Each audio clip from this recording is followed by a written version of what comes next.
ጤና ይስጥልን የተወደዳችሁ እንደምን ቆያችሁ 7 ሰዓት ነው ተወዳጁ የዜና ሾው ዜና ኢትዮጵያ እዚህ አዲስ አበባ ከሚገኘው ዋናው ስቱዲዮአችን ተመልሷል። ዜና ኢትዮጵያን እየመራን ሰለሞን ኃይለ ኢየሱስና ነጻነት ፍቅሩ አብረናችሁ ቆይታ እናደርጋለን። አስቀድመን አቤት ጉዳዮቻችንን ወደ እናንተ እናድርስ። የመደመር መንግስት መጽሐፍ እንደ ሀገር ወደ ኋላ የቀረንባቸውን ችግሮች በመፍታት አሁን ካለው ተለዋዋጭ የዓለም ሁናቴ ጋር መራመድ የሚቻልበትን መንገድ የሚያመላክት ስለመሆኑ ተገለጸ።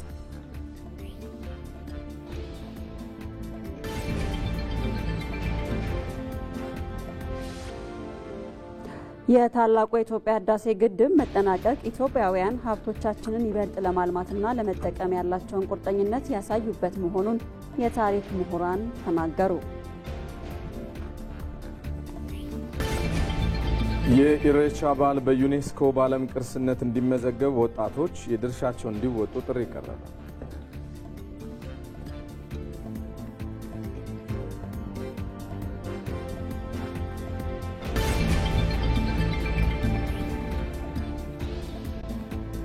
ከውጭ በጋዛ ተኩስ እንዲቆም አሜሪካና የአረብ ሀገሮች በጋራ ለመስራት የሚያስችላቸውን ስምምነት አደረጉ።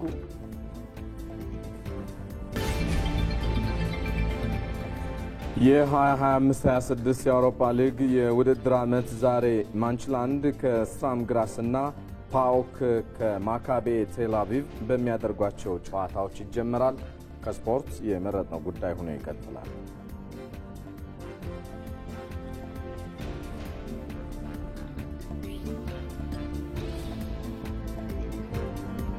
ተመልሰናል ተመልካቾቻችን። ከዚህ ከዋናው ስቱዲዮ ከምናደርሳቸው ዜናዎቻችን ባለፈ ባልደረቦቻችን በቀጥታ መስመሮቻችን ይገኛሉ።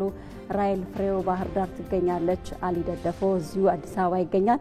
በተለይም ራይል ፍሬው ቀደም ሲል ያነሳነውን የጣና ሐይቅን በዙሪያው ያሉ አካባቢ የቱሪዝም ከመስፋፋት ረገድ እየተሰሩ ያሉ ስራዎችን መነሻ በማድረግ መረጃዎችን ታደርሰናለች። እንዲሁም ደግሞ አሊ ደደፎም ከኢሬቻ ጋር ተያይዞ የሚያደርሰን መረጃ አለ። ሁሉንም ዘገባዎች የተከታተላችሁ አብራችሁ እንድትዘልቁ በድጋሚ እንጋብዛለን።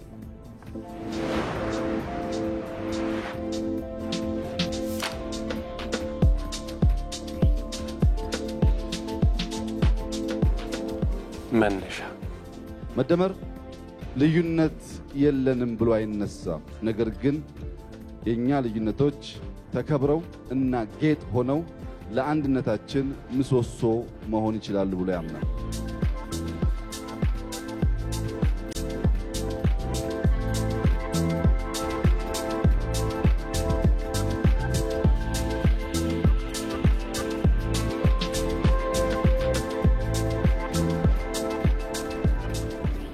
መንገድ የመደመር መንግስት ያልተሄደበትን መንገድ መጓዝ ይመርጣል።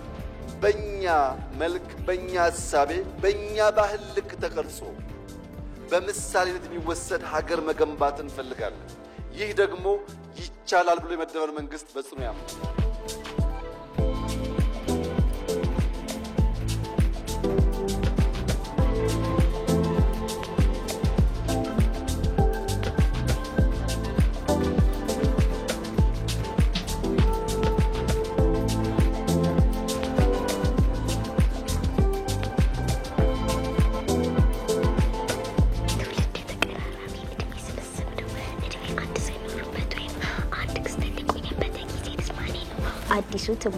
አዲሱ ትውልድ አሁን እያበበ ያለው ትውልድ ካለ ጥርጥር ኢትዮጵያን ወደ ብልጽግና ያሸጋግራል።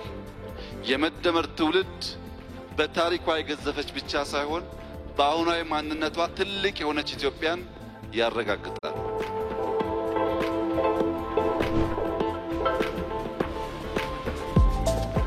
ቁጭት ኢትዮጵያን የመሰለ ለፈጣሪ የቀረበ አኩሪ ታሪክ ያለው የነጻነት ገድል ያለው ብዙ ህዝብ በተፈጥሮ የታደለ በኪነ ህንጻ፣ በባህል፣ በታሪክ ምንም የሚያሳፍር ነገር የሌለው ህዝብ እንዴት ድሃ ሆነ?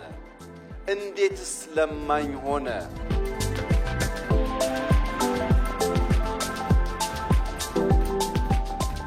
ለትውልድ ጥያቄ ለተሻለ ነገ መልስ ያለው እሳቤ ምላሽ ያለው ስርዓት፣ የመደመር ጉዞ፣ የመደመር መንገድ፣ የመደመር መንግስት።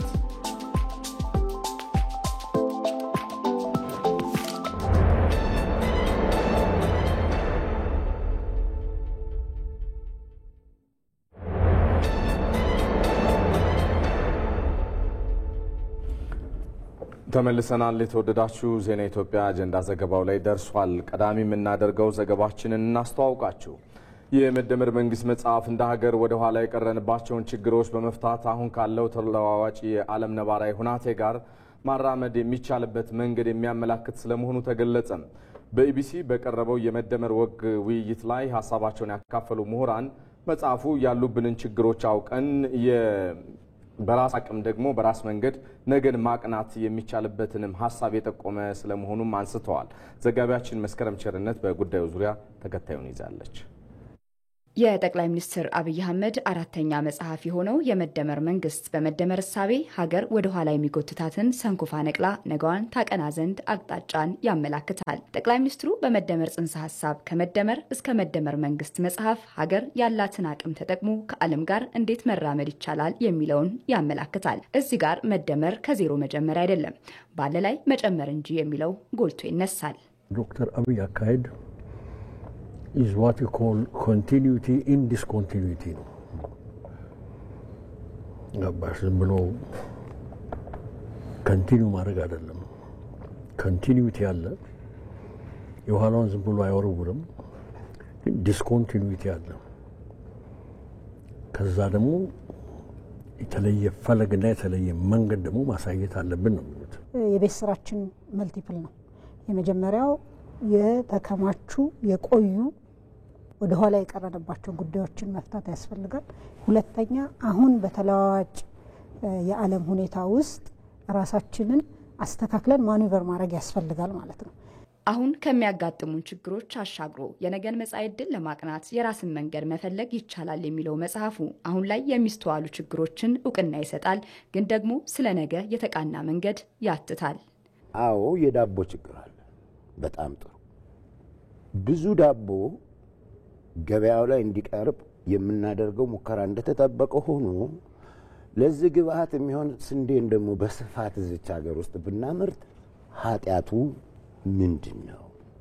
መደመር እኮ የመደመር ስፒሪት ምንድነው? ጽንፎችን ያራግፋል እና ወርቃማው ማዕከል የሚለው ያ ነው። ገባሽ? አንዴ አሪስቶትል ኢንቮክ አድርገዋል። አሪስቶትል ስለ ወርቃማው ማዕከል ሲያስተምር ምን ይላል? ከ1 እስከ 10 ነው ሜጀር የሚያደርገው። እሱ ወደ 5 እና 6 ነው ማዕከል ነው የሚለው። ለምሳሌ ይላል አንድ ሰው ሲመጣብህ ከሮጥክ ፈሪ ትባላለህ ይላል። 10 ሰው ሲመጣብህ ከቆምክ ጀርጃራ ትባላለህ። ሮንግ ነው። አቢ ኦልዌይዝ ሉክ እንትን ያሉ ማዕከለኛው ነው። ጽንፍ ያራግፋል ብዬሻለሁ። ሌላ ደግሞ የሚሰጠው ምንድነው? ሬኮግኒሽን ይሰጣል። በመደመር መንግስት መጽሐፋቸው በአስተሳሰብ ቂም ተገዝተናል የሚሉት ጠቅላይ ሚኒስትሩ ኢትዮጵያን መቻላቸውን የሚያረጋግጡባቸው ብዙ ታሪኮች አሏቸውና እነሱን ለጋራ ትርክት እንጠቀምበት ሲሉም ሀሳባቸውን አኑረዋል። ሁለንተናዊ ብልጽግና ቁሳዊውን ዳቦ ያልነውን የቅድሙን ብቻ ሳይሆን አጠቃላይ የኔነት ሰው እንዲሰማው ማህበራዊ አካታችነትን ስናረጋግጥ ተገልያለው የሚል ለምሳሌ ከፖለቲካ ስርዓቱ አጋርና ዋና ይባል ከነበረበት አይ አጋር አይደለም ክቡር ጠቅላይ ሚኒስትር ሲሉ ነበር በንግግራቸው አይደለም።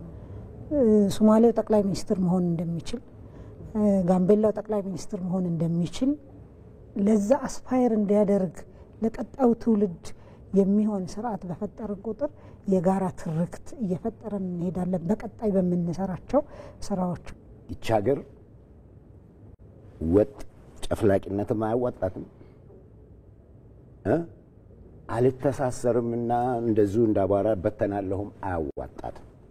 ቅድም እሱ ጎልደን ሩል ሚን ምናምን እያለ የሚያመጣው ሚዛን ጠበቅና ኤግዛክትሊ ሶ እኔ የዚህን የወል ትርክትን እማየው ለእንዲህ አይነት ነገሮች ዋግምት ይሆነናል። ኢትዮጵያን በርካታ የመቻል ታሪኮች እንዳሉን የሚገልጹት ጠቅላይ ሚኒስትሩ ለነገዋ ኢትዮጵያ የቀና መንገድ በጋራ መስራት እንደሚያሻም አንስተዋል። እየተከታተላችሁ የምትገኙት ዜና ኢትዮጵያን ከኢትዮጵያ ቴሌቪዥን ነው። ወደ ሌሎች ዜናዎቻችን እናልፋለን። ባለፉት የለውጥ ዓመታት የተቀዛቀዘውን ኢኮኖሚ በማነቃቃት ተከታታይ ያለው እድገት መመዝገብ እንደተቻለ ይነገራል። ለዚህ ስኬት ተግባራዊ የተደረጉ የማክሮ ኢኮኖሚ ማሻሻያ ሪፎርሞችና የመደመር ፍልስፍና መርህን ተግባራዊ መደረጉ ደግሞ የጎላ አስተዋጽኦ እንዳበረከተም ይገለጻል። ሪፖርተራችን ምንተስኖት ይልማ ባለፉት 7 ዓመታት የተመዘገበውን የኢኮኖሚ እድገት በተመለከተ ያዘጋጀው ዘገባ አለ። እሱን እንከታተል።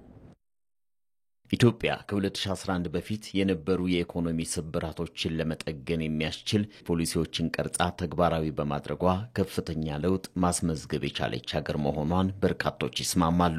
በዚህም ባለፉት 7 ዓመታት ጠንካራ በየዓመቱ እያደገ ያለ የኢኮኖሚ እድገት ማረጋገጥ እንደተቻለ ይገለጻል። ይህ የኢኮኖሚ እድገት መለያየትን በማስወገድ ያለውን የኢኮኖሚ አቅም ሙሉ ለሙሉ በመጠቀም በመደመር እሳቤ የተገኘ ስለመሆኑ ይነሳል። የኢትዮጵያ የእድገት ጉዞ ስብራት፣ የኢትዮጵያ ፖለቲካል ችግር ስብራት ዋነኛው ጉዳይ የጥላቶቻችን አጀንዳ ነው። ይሄም መለያየት ነው። ዘር፣ ሃይማኖት፣ ጾታ፣ ሰፈር፣ መንደር እየተባለ መለየት ነው። ለዚህ መፈወሻ መድኃኒት ደግሞ መደመር ብቻ ነው። በጋራ መቆም ብንችል መፍጠር እንችላለን። በአስፈላጊ ቦታ ደግሞ መዝለል እንችላለን። መከተል ሳይሆን መዝለል እንችላለን። ከሁሉም የኢኮኖሚ ምንጮች ተገቢውን የኢኮኖሚ እድገት እንዲመነጭ በማድረግ የተሻለ አፈጻጸም እንዲመዘገብ በመጀመሪያውና በሁለተኛው የሀገር በቀል ኢኮኖሚ ማሻሻያ ሪፎርም በውጭ ምንዛሪ፣ በኤክስፖርት፣ በግብርና፣ በአገልግሎት አሰጣጥና በሌሎች ዘርፎች ቀጣይነት ያለው እድገት በማስመዝገብ የተገኘ ነው። አንዱና ዋነኛው ውጤት እድገት ነው። ጠንካራ እድገት ባለፉት 7 ዓመታት በተከታታይ ማረጋገጥ የተቻለበት ነው። ይሄም እድገት የህብረተሰቡን ተጠቃሚነት በከፍተኛ ደረጃ ያረጋገጠ እድገት ነው። በኢኮኖሚ እድገት ላይ ተሳትፎ ያላቸው አካላት ለምሳሌ የመንግስት የልማት ድርጅቶች ብንወስድ በከፍተኛ ደረጃ ውጤታማ ያደረግንበት ዓመታት ናቸው። ከኪሳራ ወጥተው ትርፋማ ብቻ መሆን ሳይሆን ሰፊ የሆነ ረቨኒው እንዲያገኙና በኢኮኖሚ እድገት ላይ ያላቸው እንቅስቃሴ በከፍተኛ ደረጃ ያደገበት ሁኔታ ነው ያለው። በበጀት የሚሰሩ የልማት ስራዎች ውጤታማነት በከፍተኛ ደረጃ የተሻሻለበት ነው። የፕሮጀክቶች አስተዳደር የመደበኛ ወጪ ውጤታማነት የተሻሻለበት ነው። ፐብሊክ ፋይናንሱ ውጤታማ በሆነ መልኩ ልማትን በመደገፍ ረገድ ላይ ባለፉት 7 ዓመታት ጥሩ ውጤት የመጣበት ነው። ባለፉት ዓመታት በኢኮኖሚ በማህበራዊም ሆነ በሌሎች የልማት ዘርፎች የታየው ምርታ ያመለካከት ያስተሳሰብ ለውጥ በማምጣት ከተለመደው ይልቅ በአዲስ መንገድ በመጓዝና የመደመርን ፍልስፍና መርህን የተከተለ ለውጥ መሆኑ ይነሳል። ከሪፎርም አኳያ የሀገር በቀል ኢኮኖሚ ሪፎርም ብለን ከዚህ ቀደም ማነቆ ሆኖ የነበሩ ምክንያቱም አዲስ ሀሳብ ለማሰብ በሆነ መስመር ላይ ብቻ መራመድ ነው ትክክል ብሎ ከሚታሰብ እይታ አይ አዲስ መንገድ አለ፣ የኛን ሀገር ተጨባጭ ሁኔታ ታሳቢ ያደረገ ችግሮቻችንን መሰረት ያደረገ እንጂ ለምስራቅ ወይ ለምዕራብ የአይዲዮሎጂ ሀሳቦች የልማት ሀሳቦች ያልተገዛ ግን ከዚህም ከዛም ሊማር የሚችል እንግዲህ በክቡር ጠቅላይ ሚኒስትራችን የመደመር ፍልስፍና መሰረት ከሀገራችን ያለ ሀገር በቀል እውቀትንም መሰረት ያደረገ ግን በዋናነት የህዝባችንን ፍላጎት የህዝባችንን ጥያቄ የህዝብን ችግር መሰረት ያደረገ የፖሊሲ እይታዎች የልማት አስተሳሰቦች ማምጣት ነው። በዚህ የተለወጠ ሐሳብና እይታን በመተግበር ምክንያት የታዩ ውጤቶች ያለውን አቅም በጋራ በመጠቀም ተአምር መስራት እንደሚቻል ማሳያዎች ናቸው። የአቅምና የአቋም ድማሩን ስንፈጥር ኢትዮጵያ ውስጥ የአቅምና የአቋም ድማሮ ከፈጠርን ተአምር መስራት እንችላለን። ለሁላችንም ኢትዮጵያ ትበቃለች። ምንደመረው በአንድ ጭንቅላት ለማሰብ አይደለም፣ ስለ አንድ ሀገር ለማሰብ ነው። የዋጋ ግሽበትን በመቆጣጠር ለሀገራዊና ዓለም አቀፋዊ ልዩ ልዩ ተግዳሮቶች ያልተንበረከከው በሀገር በቀል እሳቤ በመደመር ፍልስፍና እየተመራ ኢትዮጵያን መካከለኛ ገቢ ካላቸው ሀገራት ተርታ የማሰለፉ ጉዞ ባለፉት ዓመታት ሳይደነቃቀፍ እንዲቀጥል ያስቻለ ነው። ኢትዮጵያ የስልጣኔ ምንጭ ከሆኑ ቀዳሚ ሀገራት አንዷ ብትሆንም ያላትን ሀብትና አቅም በሚገባ ለመጠቀሟ በሚገባት ልክ እንዳታድግ ስለማድረጉ የታሪክ ባለሙያዎችና ተመራማሪዎች ይናገራሉ። አሁን ላይ የታላቁ የኢትዮጵያ ህዳሴ ግድብ ግንባታ መጠናቀቅ ኢትዮጵያውያን ሀብቶቻቸውን ይበልጥ ለማልማትና ለመጠቀም ያስቻላቸውን ቁርጠኝነት ያሳዩበት ስለመሆኑን ይጠቀሳል። በጉዳዩ ዙሪያ ባልደረባችን አባዲ ወይናይ ተከታዩን ትንታኔ አጠናቅሯል። ኢትዮጵያ ዘመናትን የተሻገረ ታሪክና የስልጣኔ ምንጮች ያሏት ሀገር ናት። ለዓመታት በተለያዩ ዘርፎች የራሷን ውጤቶች የተጠቀመች ስለመሆኗም የታሪክ ሰነዶች ያስረዳሉ። ይሁን እንጂ ኢትዮጵያ አሁን ላይ ካላት የስልጣኔ ውጤት አንጻር በሚገባት ልክ አለመቀመጧን በተደጋጋሚ የሚነሳ ጉዳይ ነው። ዶክተር ታምራት ኃይሌ የታሪክ ባለሙያ ናቸው። እሳቸው እንደሚሉት ኢትዮጵያ ምንም እንኳ የዓለም የስልጣኔ ምንጭ ከሆኑ ቀዳሚ ሀገራት አንዷ ብትሆንም በሀገሪቱ ተቋማዊ ዘላቂነት አለመኖር በሚፈለገው ልክ እንዳታድግ አድርጓታል ይላሉ። የመዋቅራዊና የተቋማዊ ዘላቂነት ችግሮች ናቸው ከዓለም ጋር እንድንተላለፍ ያደረጉን። እነዚህ ተቋማት ያገለገሏቸው አንዳንድ ዓላማዎች ሊኖሩ ይችላሉ፣ ግን ከስልጣኔና ከልማት አንጻር ግን አዎንታዊ ነበሩ ማለት አይቻልም። ዋናው ምክንያት ተቋማት እና መዋቅሮች ለስልጣኔም ለልማትም በሚሆን መንገድ ዘላቂና ቀጣይነት ያላቸው መሆን ባለመቻላቸው ነው ማለት ይችላል። ኢትዮጵያ ባላት ሀብትና አቅም ልክ መስራት ብትችል በተለያዩ ዘርፎች በርካታ ስኬቶችንና ውጤቶችን ማስመዝገብ ትችል እንደነበርም ነው ዶክተር ታምራት የገለጹት። ራሳችንን በብዙ መንገድ እንችል ነበር አቅሞቻችንን ብንጠቀም። ይሄ እንግዲህ ቢያንስ ነው። ቢያንስ ራሳችንን እንችል ነበር። በምግብ ራሳችንን እንችላለን፣ በቴክኖሎጂ ራሳችንን እንችላለን። ያሉብንን ልዩ ልዩ የኢኮኖሚና የፖለቲካ ችግሮቻችንን እንቀርፍ ነበር ብንጠቀም ኖሮ። ከዚህ በላይም እንሄዳለን፣ ግን በእርግጠኝነት ግን ራሳችንን የምንችልበት ሁኔታ ይፈጠር ነበር። ምን ያህል እንሆናለን የሚለውን ነገር ያው እንደ ንጽጽር እንደ ምዕራባውያን፣ እንደ ምስራቃውያን፣ እንደ መካከለኛ ምስራቃውያን እንደነዚህ አገራት ለማለት የሚያስቸግሩ ነገሮች አሉ። በጣም ግን በእርግጠኝነት ቢያንስ ራሳችንን እንችል ነበር በሁሉም ዘርፍ፣ በኢኮኖሚም በፖለቲካ እና ያለንን እምቅ አለመጠቀማችን እነኚህ ነገሮች ነው ያሳጡ። በኢትዮጵያ የአሁኑ ትውልድ ዳግም ስልጣኔዋን መጠቀም የሚያስችሉ ፕሮጀክቶችን እየከወነ ይገኛል። ታላቁ የኢትዮጵያ ህዳሴ ግድብ መጠናቀቅም በትክክል ከተሰራ በራስ አቅም ከፍ ማለት እንደሚቻል ያየንበት ነው የሚሉት ዶክተር ታምራት ግድቡ ሀገራዊ ሀብቶችን በሚገባ እንድንጠቀም የሚያሳይ ነው ሲሉ ተናግረዋል። የታላቁ ህዳሴ ግድብ ተጀምሮ መጠናቀቅ ብዙ የሚነግረን ነገር አለ። አንደኛውና ትልቁ ነገር አገራዊ ሀብቶችን እንድናውቅ በዛ ዙሪያ ላይም አገራዊ የሆነ ርብርብ እንዲኖር ትልቅ ትምህርት የሚወሰድበት ነው። ታላቁ ህዳሴ ግድብ የሚያስተምረን በጣም ትልቁ ነገር ተጀምሮ በመጨረስ ጉዳይ ላይ ምናልባትም በአፍሪካም ደረጃ ልንለው እንችላለን፣ በዓለምም ደረጃ ልንለው እንችላለን ትምህርት የሚወሰድበት ነው። ሊያሰባስቡ የሚችሉ ፕሮጀክቶች ተጀምረው ሊጠናቀቁ እንደሚችሉና ትስስራችንን በጣም ሊያጠናክሩ የሚችሉበት እድል እንዳለ አመላካች ነው። አሁንም አሰባሳቢ ነው። በአባይ ጉዳይ በአድዋ ጉዳይ የማይሰባሰብ የለም። ምክንያቱም የሁሉም ኢትዮጵያውያን ድል የሁሉም ኢትዮጵያውያን ስኬት ስለሆነ ማለት ነው። ልክ እንደዛው የህዳሴ ግድብ መጠናቀቅ ሌሎች እጃችን ላይ ያሉ ተመሳሳይ አገራዊና አሰባሳቢ የኢኮኖሚም ተጋድሎች የፖለቲካም ተጋድሎች እንዳሉ የሚያመለክት ነውና ትልቅ ትምህርት የሚወሰድበት።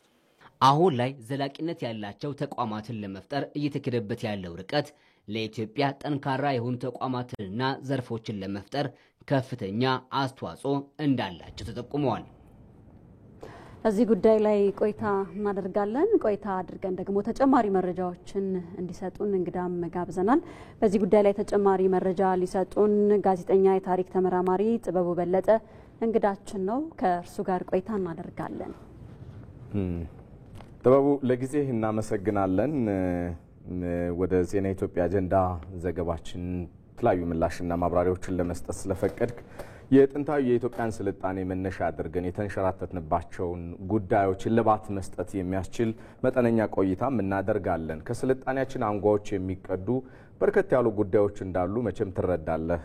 ከሚባሉ ኢትዮጵያውያን አሰላሳዮች አንዱ ነህ። በመድኃኒት ቅመማ፣ በስነ ፈለክ ምርምር፣ በስነ ጽሁፍ፣ በኪነ ህንፃ ያለፍንባቸው የሳይንስና የቴክኖሎጂ ውጤቶች ፀሐይን የመሰሉ አይደል የመጀመሪያው አውሮፕላን ኢትዮጵያ ውስጥ ይገጣጠም እንደነበረ ይሰራ እንደነበርም የምንረዳው ነው። ከዛ በኋላ ግን በብዙ አይነት መንሸራተት ውስጥ መጠን አሁን ካለንበት ደረጃ ላይ ደርሰናል። በእርግጥ ለማንሰራራት ደግሞ ይሄኛው ምዕራፍ ትልቅ ጉልበት እየሰጣት እንደሆነም እናምናለን እና በስልጣኔ ከፍ ያለች እንደነበረ ከሚታወቀው ስሟና ገናናነቷ ስለምን ተንሸራተተች? ዋና ዋና ሳቢያዎች ምንድናቸው የሚለው ንገረን እስኪ ጥቤ።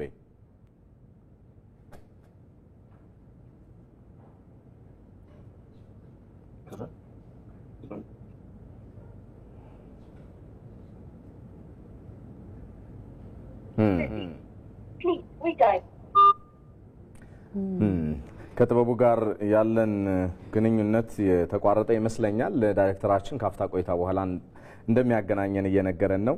ቀደም ሲል የኢትዮጵያን ስልጣኔ የጥንታዊ ኩራታችን ማንነት ወይ ደግሞ የጥንታዊ ስልጣኔ መገለጫዎች ከነበሩት መካከል የተወሰኑትን እየጠቃቀስን ነበር። ከዚሁ ላይ ነው የምንቆየው።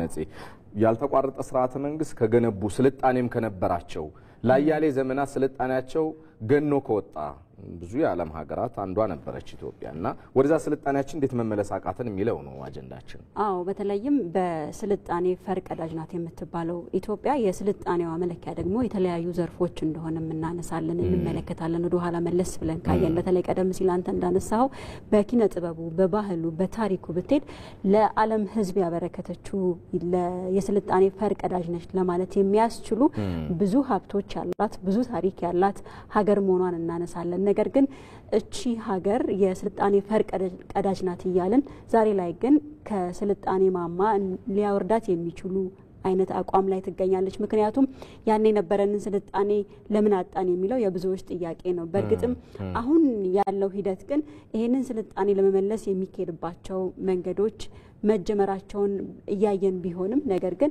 ያንን የነበረንን ስልጣኔ ለምን አጣን የሚለው የብዙዎች ጥያቄ ነው። በሚገባን ፍጥነት አለመሄዳችን ነው። አሁን ዘመኑ የማንሰራራት ነው። ታላቁ ህዳሴ ግድብ ግንባታ ተገንብቷል።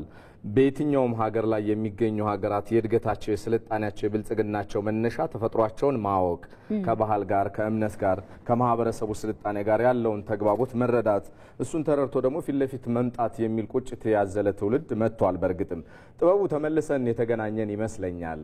የኢትዮጵያን ስልጣኔ ቀደምት ማንነት ስናነሳ ከመድኃኒት ቅመማ እስከ ስነ ፈለክ እና የኪነ ህንፃ ጥበቦቻችን እንደዚሁም ደግሞ በሳይንስና በቴክኖሎጂ ልቀን የሄድንባቸው ሌላው ቢቀር አሁን የስልጣኔ ማማ ደረጃ ላይ ደርሷል የሚሉ ሀገራት ሳይኖሩ እኛ እንደነበርን በዛ ፍጥነታችንና ከፍታችን ልክ አለመሄዳችን ያንሸራተቱን ዋና ዋና ጉዳዮች ቁጭት አዘል ሀሳቦች ናቸውና የነዚህ ሳቢያዎች ምንድናቸው የሚለውን እንድትነግረን ነው የመጀመሪያው ጥያቄያችን። ጥቤ እየተሰማ ከሆነ? አዎ ሶል እየተሰማኝ ነው። በጣም ነው አመሰግነው። እንግዲህ የማንነታችን የሚቀዳው ከኛው ከኢትዮጵያ ለረጅም ዘመናት ስታቀነቅነው የነበረችው በራሷ ባህል፣ ታሪክ፣ በራሷ ስነ ጽሁፍ፣ በራሷ ደግሞ የሃይማኖታዊ ስርዓቶች በእስልምናው በክርስቲያናው ሃይማኖቶች ያለቻቸው ታላላቅ ጉዳዮች አሉና ወደ ራስ መመለስ የራስን ታሪክ፣ ባህል፣ ማንነት ወደ ማወቅ የመሄድ አሁን የምናያቸው እንቅስቃሴዎች ወደዛ የሚወስዱን ስለሆኑ ከራስ ጋር መታረቅ በእጅጉ ያስፈልጋልና የትምህርት ስርዓቶቻችንም ውስጥ ኢትዮጵያዊነት ምንድን ነው? በዘመናት ውስጥ እንዴት ተቀንቅኗል? ምንድን ነው የኢትዮጵያ ስለ ስነ ፈለክ የነበራት እውቀት? ኢትዮጵያ ስለ እርሻ የነበራት እውቀት ምንድን ነው? ድጋሜ ከጥበቡ ጋር የነበረን የቀጥታ መስመር ውይይት ወይ ደግሞ ቃለ ምልልስ ድጋሜ ተቋርጧል። ይቅርታ እንጠይቃለን። እየተወደዳችሁ ይህንን ጉዳይ በሌሎች ዘገባዎቻችን በስፋት ተመልሰን የምናነሳው ነው የሚሆነው። ከኢቢሲ በቀጥታ ስርጭት እየተላለፈላችሁ የሚገኘው ዜና ኢትዮጵያ እየተከታተላችሁ አሁንም አብራችሁን ዝለቁ።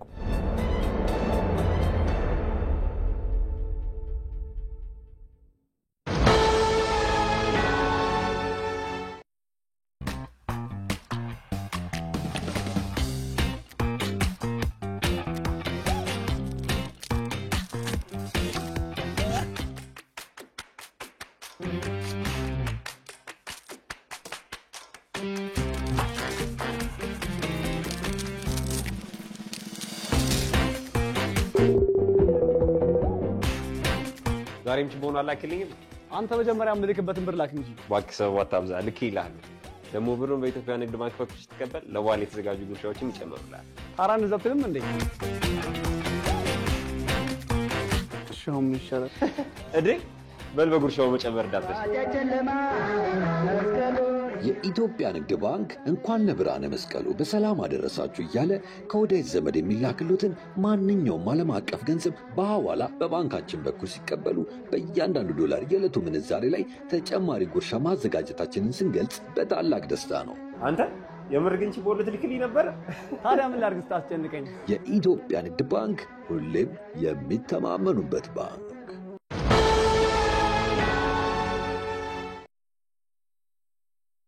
ከኢትዮጵያ ቴሌቪዥን የሚተላለፍላችሁን ዜና ኢትዮጵያ እየተከታተላችሁ ትገኛላችሁ ተመልካቾቻችን። ካፍታ በኋላ ስንመለስ ወደ እናንተ ወደምናደርሰው ጉዳይ እናሻግራለን። ካፍታ በኋላ ከ33 ዓመታት በኋላ በቀድሞ ትምህርት ቤታቸው ተሰባስበው በስነ ምግባር አንጸው ላስተማሯቸው መምህሮቻቸው የምስጋናና የእውቅና መርሃ ግብር ስላካሄዱት የቀድሞ ተማሪዎች የምንላችሁ ይኖራል።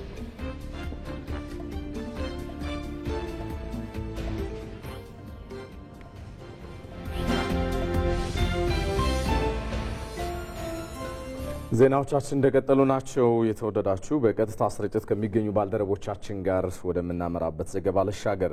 የኢሬቻ በዓል በዩኔስኮ በዓለም ቅርስነት እንዲመዘገብ ወጣቶች የድርሻቸውን እንዲወጡ ጥሪ ቀረበ። ወጣቶቹ በአንድነት በዓሉን በማክበር በዓለም ቅርስነት እንዲመዘገብ ትልቅ ሚና መጫወት እንደሚጠበቅባቸውም ተገልጿል። በቀጣይ የሚከበሩት የመስቀልና የኢሬቻ በዓላት በሰላም ተከብረው እንዲጠናቀቁ ወጣቶች የድርሻቸውን እንዲወጡ የሚያስችል ውይይት በሸገር ከተማና በዚህ በአዲስ አበባ ከተውጣጡ ወጣቶች ጋር ውይይት እየተካሄደ ይገኛል። እዚህ ጉዳይ ላይ ልናቆያችሁ ነው። ይህንን ውይይት እየተከታተለ የሚገኘው ዘጋቢያችን አሊ ደደፎ ተጨማሪዎችን ሊያጋራን በቀጥታ መስመራችን ላይ ነው የሚገኘው። ሰላም ላንተ አሊ፣ እንደምን ቆየህ? በድጋሚ ነው የተገናኘ ነው። ወጣቶቹ የኢሬቻ በዓል በመንግስታቱ ድርጅት የሳይንስ የትምህርትና የባህል ተቋም እንዲመዘገብ በዩኔስኮ እንዲመዘገብ በምን አይነት መንገድ ነው በዓሉን ማክበር ያለባቸው ተባለ? ምናልባት ለነሱ የተሰጠው ሚናስ መገለጫዎቹ ምንድናቸው የሚለው ንገረን እስኪ እባክህ። አመሰግናለሁ ሰለሞን። እንግዲህ በ2018 የመስቀልና ኢሬቻ በዓል ለማክበር ይህ ውይይት በሰላም በዓሉ እንዲከበር እነዚህ በዓላት እንዲከበሩ ታልሞ ነው ውይይቱ በዚህ በቦሌ ክፍለ ከተማ ከሸገርና ከአዲስ አበባ ከተውጣጡ ከተሞች ወጣቶች ጋር ውይይቱ የተካሄደው ማለት ነው።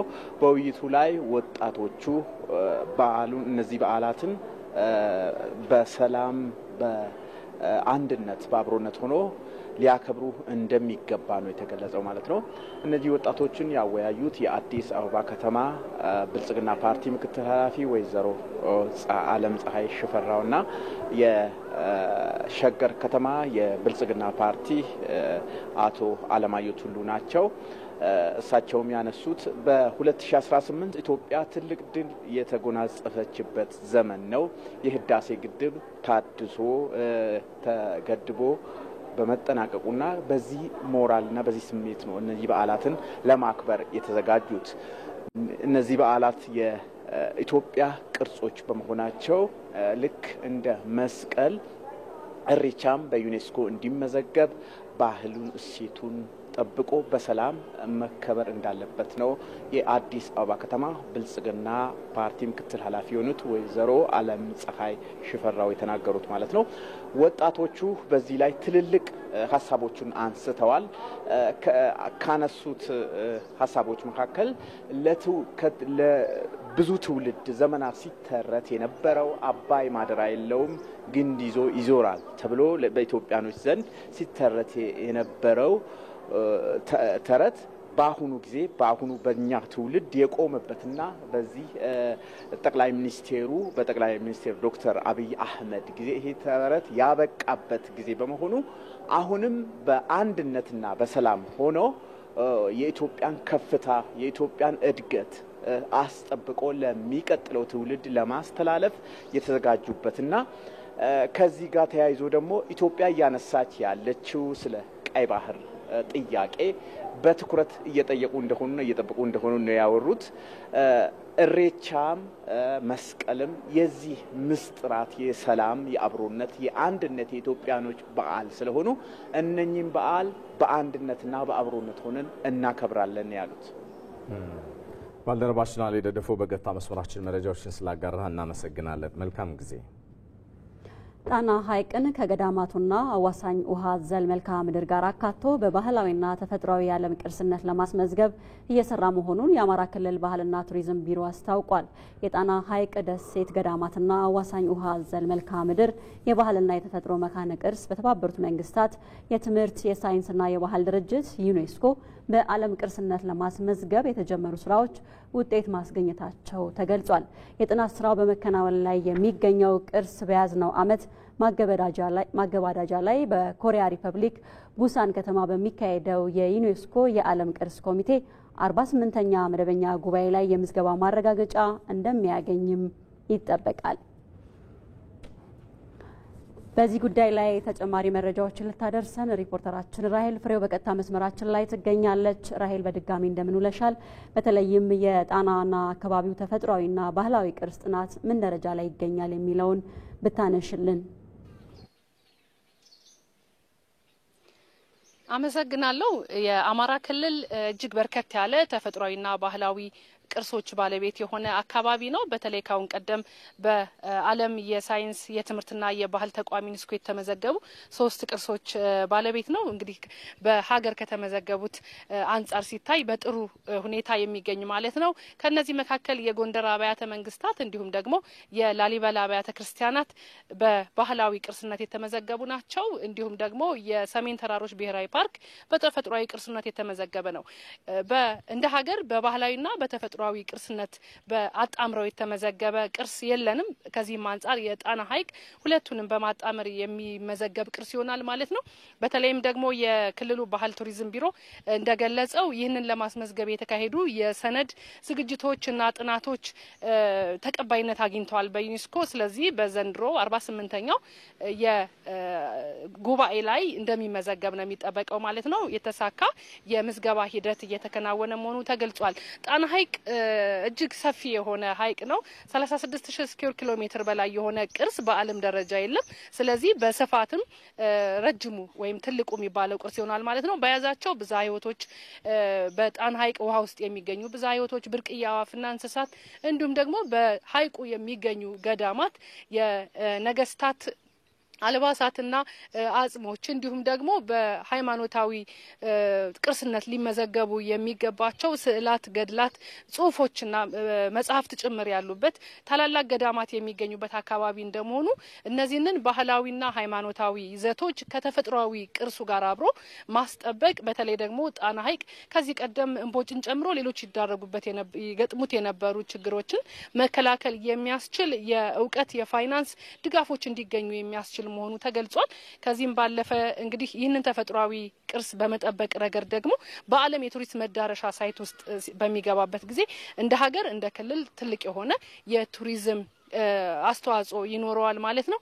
እንግዲህ ይህ በሚመዘገብበት ጊዜ በተለይ እንደ ማህበረሰብ አካባቢው ማህበረሰብ የሐይቁን ደህንነት በመጠበቅ ረገድ ከዚህም ባለፈ ደግሞ የሐይቁን ደህንነት ከመጠበቅም ባለፈ በሐይቁ ደህንነት መጠበቅ ሂደት የሚካሄዱ ተግባራት ላይ በመሳተፍ ረገድ የበርካታ አካላት ድርሻ የሚጠበቅ መሆኑ ነው መረጃዎች የሚያመለክቱት። ለአሁን ያለኝ መረጃ ይህንን ይመስላል። አመሰግናለሁ።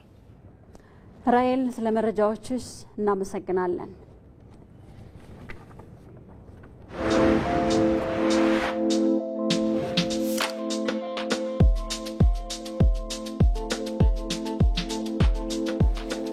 መነሻ መደመር ልዩነት የለንም ብሎ አይነሳም። ነገር ግን የኛ ልዩነቶች ተከብረው እና ጌጥ ሆነው ለአንድነታችን ምሰሶ መሆን ይችላሉ ብሎ ያምናል።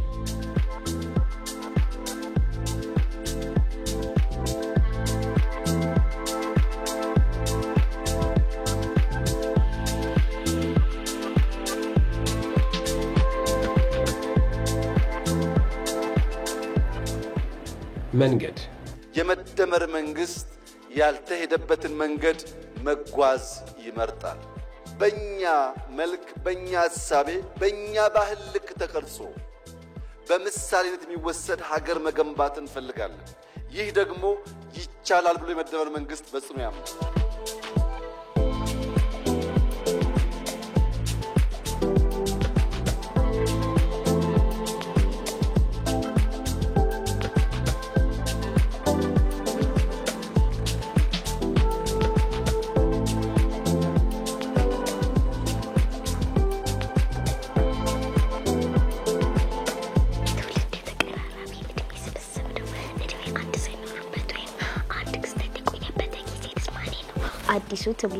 አዲሱ ትውልድ አሁን እያበበ ያለው ትውልድ ካለ ጥርጥር ኢትዮጵያን ወደ ብልጽግና ያሸጋግራል። የመደመር ትውልድ በታሪኳ የገዘፈች ብቻ ሳይሆን በአሁናዊ ማንነቷ ትልቅ የሆነች ኢትዮጵያን ያረጋግጣል።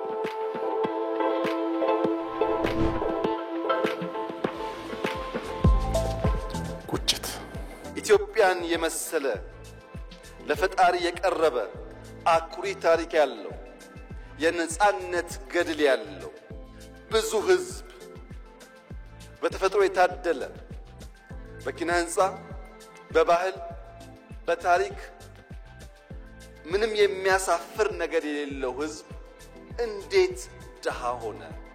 እንዴትስ ለማኝ ሆነ?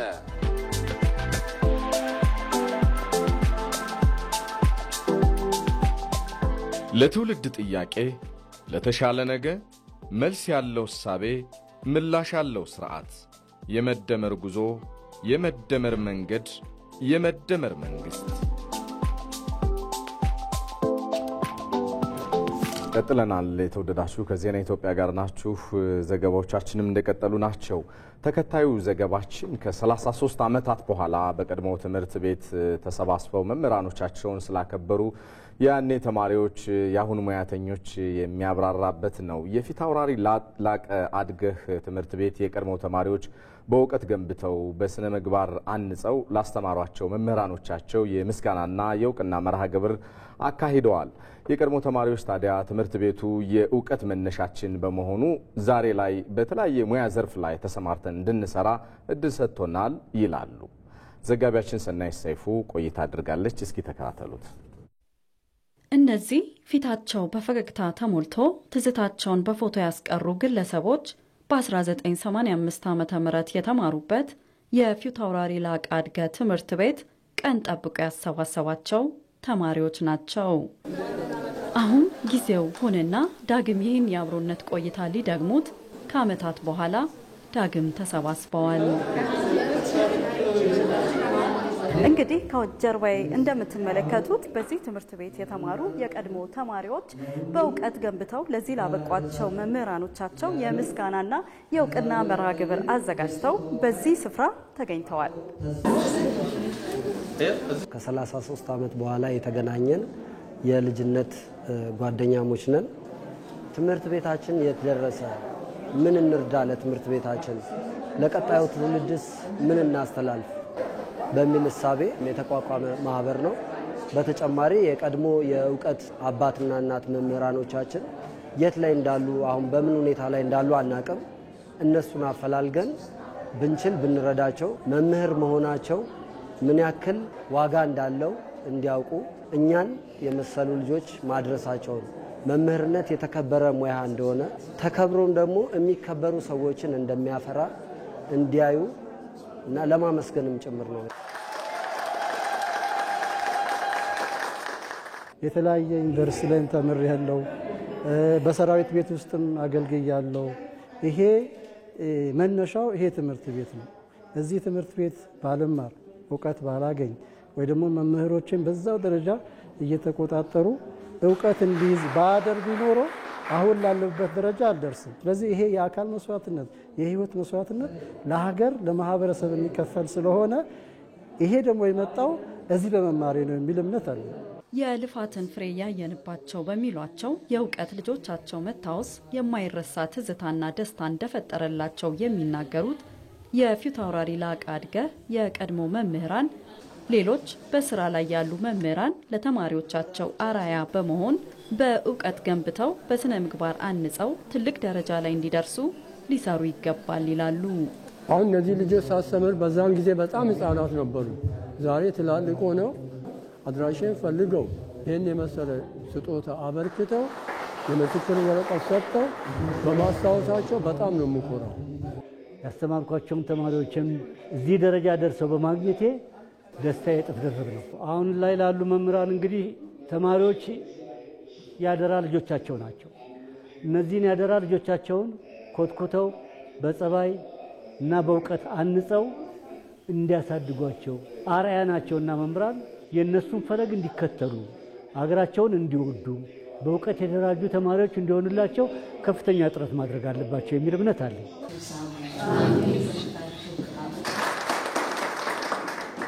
ለ14 ዓመታት በታላቁ ህዳሴ ግድብ ግንባታ በሲቪል ምህንድስና ስራ ላይ የቆየውና በሙያው ያገለገለው የዚህ ስብስብ አንዱ አካል የሆነው ኢንጂነር ያሬድ ግርማ የእውቀት መነሻዬ ሆኖ በሙያዬ ሀገሬን እንዳገለግል ያደረገኝ ይህ ስፍራና እነዚህ መምህራን ናቸው ይለናል። በታላቁ የኢትዮጵያ ህዳሴ ግድብ 14 ዓመት ነው ያገለገልኩት። ያ ማለት ከመሰረት ቁፋሮ አንስቶ እስከ ምርቃት 2 ማለት ነው። ዛሬ ላይ በጣም ዓለም እንደዚህ እንትን ሲለው ሳይ እዛ ነበርኩ የሚለው ስሜት በራሱ አንድ ትልቅ ነገር ነው። የዚህ ዘመን የዚህ ትውልድ ደግሞ ዳግማዊ አድዋን እዛ ቦታ ላይ መካፈል ትልቅ ነገር ነው። ወደፊት ከዚህ የበለጠ ደግሞ እንድሰራ እንደዚሁ አነሳስቶኛል። እዛ ቦታ ላይ ትልቅ እውቀት ነው ያገኘሁት። እዛ ቦታ ሄጄም ደግሞ ለመስራት ያበቃኝ ይሄ ትምህርት ቤት ነው። ዛሬ ላይ ለደረስንበት እውቀት፣ ዛሬ ላይ አሁን ለምትመለከቱው ነገር ትምህርት ቤታችንን ለመርዳት እንድንበቃ በተጨማሪ ቅድም እንደነገርኩሽ ታላቁ የኢትዮጵያ ህዳሴ ግድብን የሚያክል ግዙፍ ፕሮጀክት መስራት እንድችል መሰረቴ ነው የትምህርት ቤት። የፊታውራሪ ላቀ አድገ ትምህርት ቤት የቀድሞ ተማሪዎች ተሰባስበው ትዝታን ተጋርተውና መምህራኖቻቸውን አመስግነው ብቻ አልተለያዩም። ለቀድሞ ትምህርት ቤታቸውም የመጽሐፍት ድጋፍም አድርገዋል። አስደናቂ ነው። 33 ዓመታት ረጅም ጊዜ ነው አይደለ? በተለይ ከ33 ዓመታት በኋላ ተሰባስበህ በእንዲህ መልኩ ደግሞ ስትመለከታቸው እነዚህ ልጆች በተለያዩ የሙያ መስክ ላይ ነው ያሉት። ዛሬ ደግሞ በኩራት የምናወራለት የታላቁ ኢትዮጵያ ህዳሴ ግድብ ላይም ጭምር የተሳተፉ ተማሪዎች ነበሩና የተለየ ስሜት የሚፈጥር ይመስለኛል። ስልጣኔ የራስን ነገር ማክበር ነው መውደድ ነው የሚለው እኔና አንቺን እዚህ ያደረሱት መምህራኖቻችን ናቸው። ለእነሱ ሊሰጥ የሚችል ክብር ቢያንስ እንጂ የሚበዛባቸው አይደለም የሚለውን ሀሳብ ለመጋራት ነው። ሰናይት ባልደረባችንን በጣም ነው የምናመሰግነው። እንቀጥላለን። ወደ ውጪ ጉዳዮቻችን እናልፋለን። በጋዛ ተኩስ እንዲቆም አሜሪካና የአረብ ሀገሮች በጋራ ለመስራት ከስምምነት ስለመድረሳቸው ተሰምቷል። 80ኛው የተባበሩት መንግስታት ድርጅት ጠቅላላ ጉባኤ መካሄዱን እንደቀጠለ ይገኛል። በዚህ ጉዳይ ላይ በላይ በቀለ ተጨማሪ ዘገባ አዘጋጅቷል። በመላው ዓለም 7 ጦርነቶች ማስቆማቸውን ሀገራቸው ታይቶ ያልታወቀም የብልጽግና ጉዞ ላይ መሆኗን የገለጹበት፣ የመንግስታቱን ድርጅት የተቹበት፣ አውሮፓን በስደተኞች ጎርፍ ያስጠነቀቁበት የአሜሪካ ፕሬዝዳንት ንግግር የዓለምን ትኩረት ስቧል። በመንግስታቱ ድርጅት ጠቅላላ ጉባኤ ግጭቶችን ማስቆም ተስኖታል፣ ስደት እንዲስፋፋ ምክንያት ሆኗል በማለት ከተቹ በኋላም እርሳቸው ግን በ7 ወራት የዋይት ሃውስ ቆይታቸው 7 ስር የሰደዱ ጦርነቶች ማስቆማቸውን በኩራት ሲናገሩ በአዳራሹ ድምፅ አልተሰማም። በውጭው ግን ድርጅቱ በአሁኑ ወቅት ለገጠመው ከፍተኛ የገንዘብ እጥረት ተጠያቂው ማን ሆነና የራሳቸው የትራምፕ አስተዳደር በጀት በመቀነሱ አይደለም ወይ በዓለም ዙሪያም በርካታ ስራዎቹ የተቋረጡት በማለት ይተቻሉ። ፕሬዝዳንቱ ሩሲያ ላይ ጠንካራ ታሪፍ ለመጣል ማቀዳቸውን ሲያስታውቁ የአውሮፓ ሀገሮች ከሞስኮ ጋዝ መግዛታቸውን ከማቆም ባለፈ የአየር ክልላቸውን የሚጥሱ የሩሲያን ጀቶች መተው እንዲጥሉ መክረዋል። የጋዛን ጦርነት ለማስቆም የተቻላቸውን እንደሚያደርጉ በንግግራቸውም ሆነ ከአረብ ሀገራት መሪዎች ጋር ስብሰባ በተቀመጡበት ጊዜ ደጋግመው ገልጸውታል። በጋራ ለመስራት መስማማታቸውን በጋዛ ተኩስ እንዲቆም ጥረት እንደሚያደርጉ ከመግለጽ ባሻገር ለፍልስጤም ሀገርነት ዕውቅና የመስጠት የሰሞኑን እንቅስቃሴ ግን ተችተዋል። ሐማስን በርታ ማለት ካልሆነ በስተቀር ጦርነቱን እንደማያቆም ብሪታንያም፣ ካናዳም፣ ፈረንሳይና አውስትራሊያም፣ ቤልጅየም፣ ሉክዘምበርግ፣ ማልታና ሌሎች ሀገሮች ለፍልስጤም ሀገርነት ዕውቅናም የሰጡ ሲሆን የጣሊያን ጠቅላይ ሚኒስትር ጆርጂያ ሜሎኒ ለፍልስጤም ሀገርነት ዕውቅና የሚሰጡት ሁሉም ታጋቾች ከተለቀቁና ሐማስ ከማንኛውም ኃላፊነት ውጪ ከሆነ ብቻ ነው ብለዋል። ዓለም ከእስራኤል ይልቅ ሐማስ ላይ ጫና ሊያሳድር እንደሚገባም በማሳሰብ ምክንያቱም ጦርነቱን የጀመረውና ታጋቾችን አለቅም ያለው ራሱ ሐማስ ነውና ብለዋል። የቱርክ ፕሬዝዳንት ራሲብ ጣይብ ኤርዶዋን የጆርጂያ ሜሎኒን ሐሳብ በመቃወም እስራኤልን በጅምላ ፍጅት የፈረጀ ንግግር አሰምተዋል።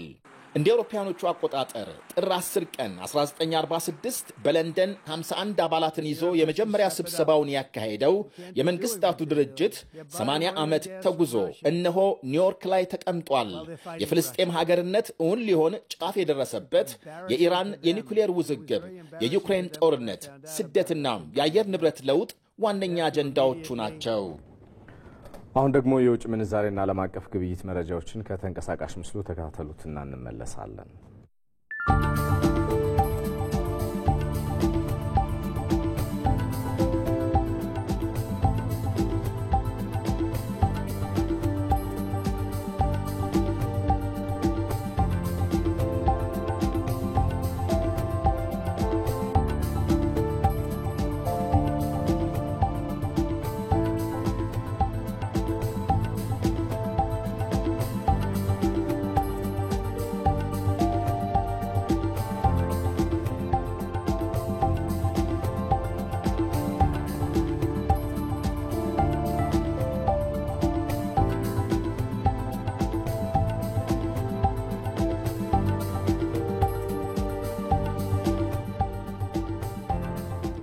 በስፖርት ዘገባችን ደግሞ የኢሮፓ ሊግ የውድድር ዓመት ዛሬ ሚችላንድ ከስትራም ግራስና ፓኦክ ከማካቢ ቴልአቪቭ በሚያደርጓቸው ጨዋታዎች ይጀምራል። ከ30 ዓመታት በኋላ ወደ አውሮፓ መድረክ የተመለሰው ኖቲንግሃም ፎረስት ደግሞ ወደ ስፔን አቅንቶ ከሪያል ቤቲስ ጋር ይጫወታል። የተወደዳችሁ እኩለ ቀን 6 ሰዓት ጀምሮ እስከ 50 ሰዓት ድረስ በቀጥታ ስርጭት ተከታተሉት የነበረው ተወዳጁ የዜና ሾው ዜና ኢትዮጵያ ይህንን ይመስል ነበረ። ነጻነት ፍቅሩና ሰለሞን ኃይለ ኢየሱስ ዜና ኢትዮጵያን እየመራን ቆይታ አድርገናል። መልካም ቀን ይሁንላችሁ።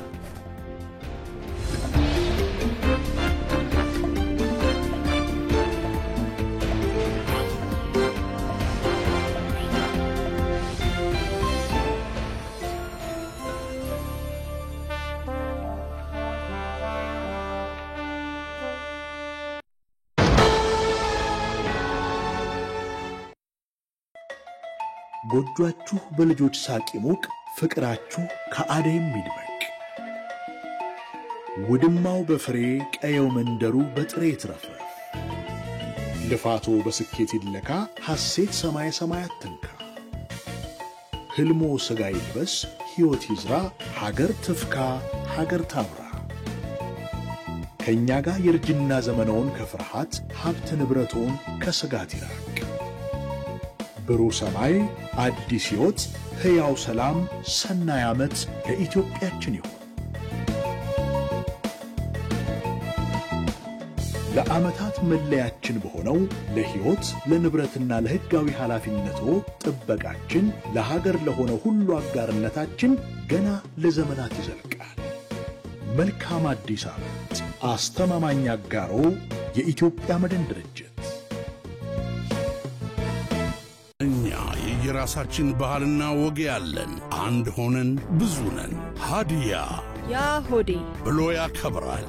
ወላይታ በዮዮ ጊፋታ፣ ከፋ የኔኔ ሻድዬ ባሮ ማሽቃሮ፣ የም ሄቦ ብሎ ዘመን ይቀይራል። ከምባታ በመሰላ፣ ጋሞ ዮ ጋሞ መስቀለ፣ ሽናሻ፣ ጋሪ ኦሮ፣ ጎፋ በጋዚ መስቀላ ሁሉም እርጥቡን መስከረም ተካፍሎ በደማቅ ወግና ስርዓት ኩሎ የዘመን መለወጫ በዓልን ያከብራል።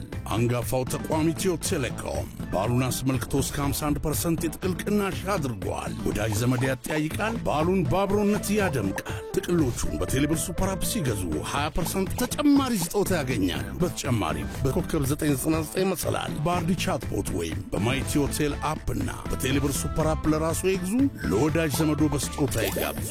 መልካም በዓል! ወግና በዓላችንን ጠባቂ፣ አውደ ዓመታችንን አድማቂ። ኢትዮጵያዊው ተቋም ኢትዮ ቴሌኮም።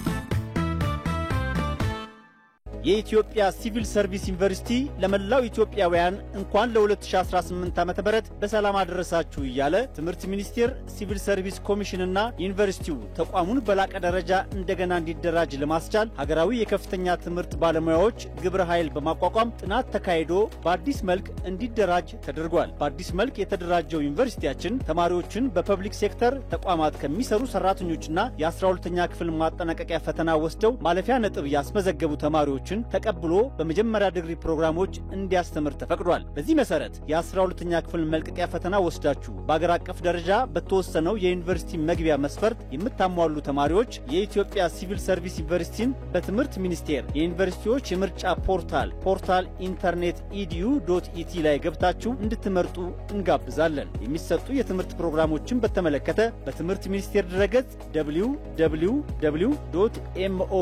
www.moe.gov.et እና በዩኒቨርሲቲው ድረገጽ